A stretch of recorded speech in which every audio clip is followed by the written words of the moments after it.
that little town, they were lost and never found. Fallen leaves, fallen leaves, fallen leaves on the ground. Hey, what's up everyone? Here's my review for the first map pack of Halo Reach, the Noble Team map pack. I'm going to keep this pretty short. I'm going to talk about each map you get with this. 3 maps, Breakpoint, Anchor 9, and Tempest. I'm going to talk about each one of them, give a score for each one of them, then I'm going to give my overall rating of the Noble Team map pack, or just Noble map pack. So, yeah. Anyway, let's go on to the first map, which is, I'm going to talk about Anchor 9. Let's go ABC order. Also, this is going to be an unedited review, so everybody out there that's like, oh, I want something that's really scripted and well thought out. Well, guess what? Go away. But if you just want to hear what I think of this, and if you're like, oh, I need to know from someone that's not a freaking paid reviewer like IGN, then stay tuned, man. I'm going to tell you what I think. So let's go on to Anchor. Okay, now, Anchor 9 is actually a really good map. I was really surprised by this one because I thought it was going to be a little bit too gimmicky with the whole, you get to go into space, ooh, and fly around. But really, it really wasn't gimmicky at all, really. All you get to do is go out in space, but if you go too far, you're just going to automatically die. So really just fly a little bit here and there. You can fly to different rooms and like maybe flank other opponents, which I really, really liked.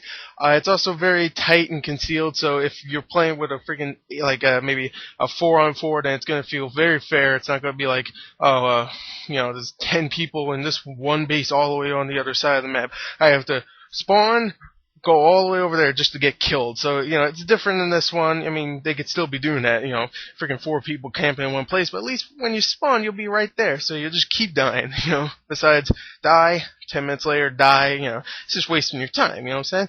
So, really, this is actually a really fun one. The graphics, let's just say the graphics in all of these are good, okay? This one, probably more particular because you get to see space outside a little bit, and it looks really beautiful. I mean, the way they made space in Halo Reach is fantastic. It looks awesome. And just overall, it's actually a really, really fun map. I really like this one. And you know what? I'll give Anchor 9 a 9 out of 10. I know. Not very original, but whatever. So, yeah, Anchor 9. So, let's go on to, I'm going ABC order, so let's go on with Breakpoint. Okay, now, Breakpoint is pretty much the exact opposite of what Anchor 9 is. Anchor 9 is just one big base. You just fly around. You go out in space a little bit, blah, blah, blah, whatever.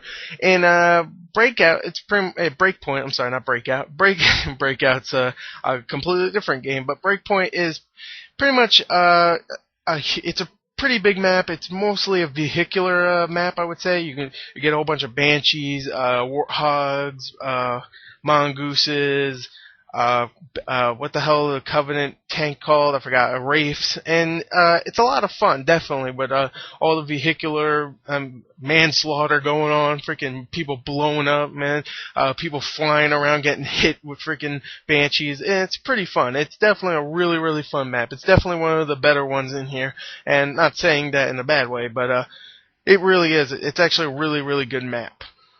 Now, one problem I do have with the map, and this is really just the beginning, but this is probably the biggest map, I would say, in this. So there are some people trying just to get achievements, and I don't really want to, screw it, I'll spoil it. There's one achievement where you're trying to get a long shot kill with a DMR. That means you have to kill someone from a long ways with a DMR without really scoping or anything, and that's really all people are trying to do right now, is trying to get that achievement. And hell, I was trying to do it too, but that's only because they were. So really, people aren't really trying to get play. They're trying to get the achievements right now. But that's really the only biggest thing I have a problem with this map. Not even Anchor 9, because it's so small and you really can't get those achievements in there. There's also an achievement to get a locked target lock destroy with a vehicle, and this is really the only map that has a lot of vehicles.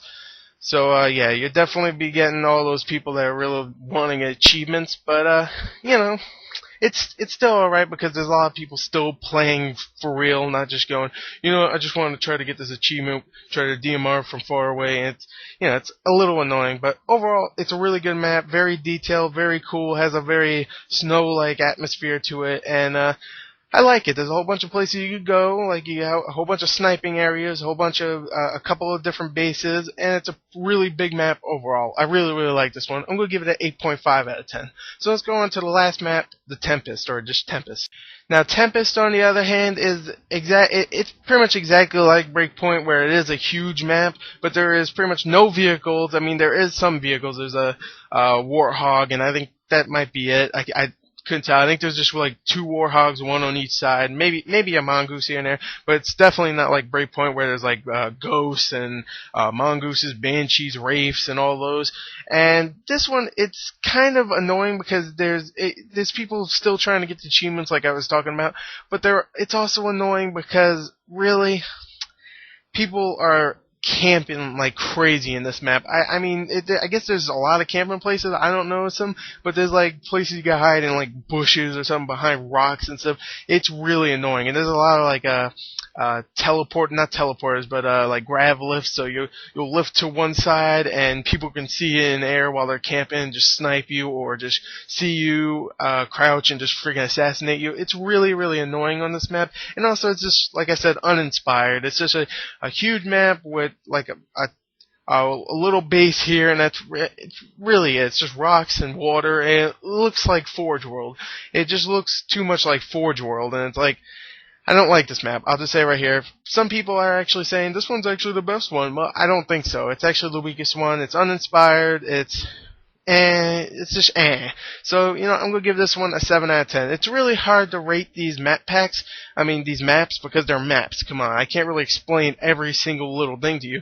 But I will say, this is actually definitely worth it. Now, you're probably going, oh, you're just going to average them out, right? 7, 8.5, and a 9. That would be like a 8.2 or 8.1. No, I'm actually going to give it a full score. I'm going to give it a 8.5 out of 10. The normal map pack gets an 8.5.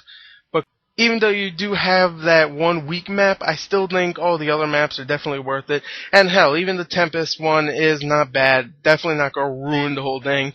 But to me, it kind of like brought it down a little bit because I played the first 2 maps first, and then I played Tempest. So I was like, oh. So really, maybe that's just for now. Maybe this is camping for now just to get the achievements. But for now, I have to graded on what I experienced, and I had to give it a 7. But overall, the map pack itself is getting 8.5. So, yeah. Thank you. That's my review from Noble Map Pack. Not the greatest, I know. It's a map pack, so I couldn't really talk about much, but yeah. Anyway, thank you, and goodbye. 8.5 out of 10, by the way.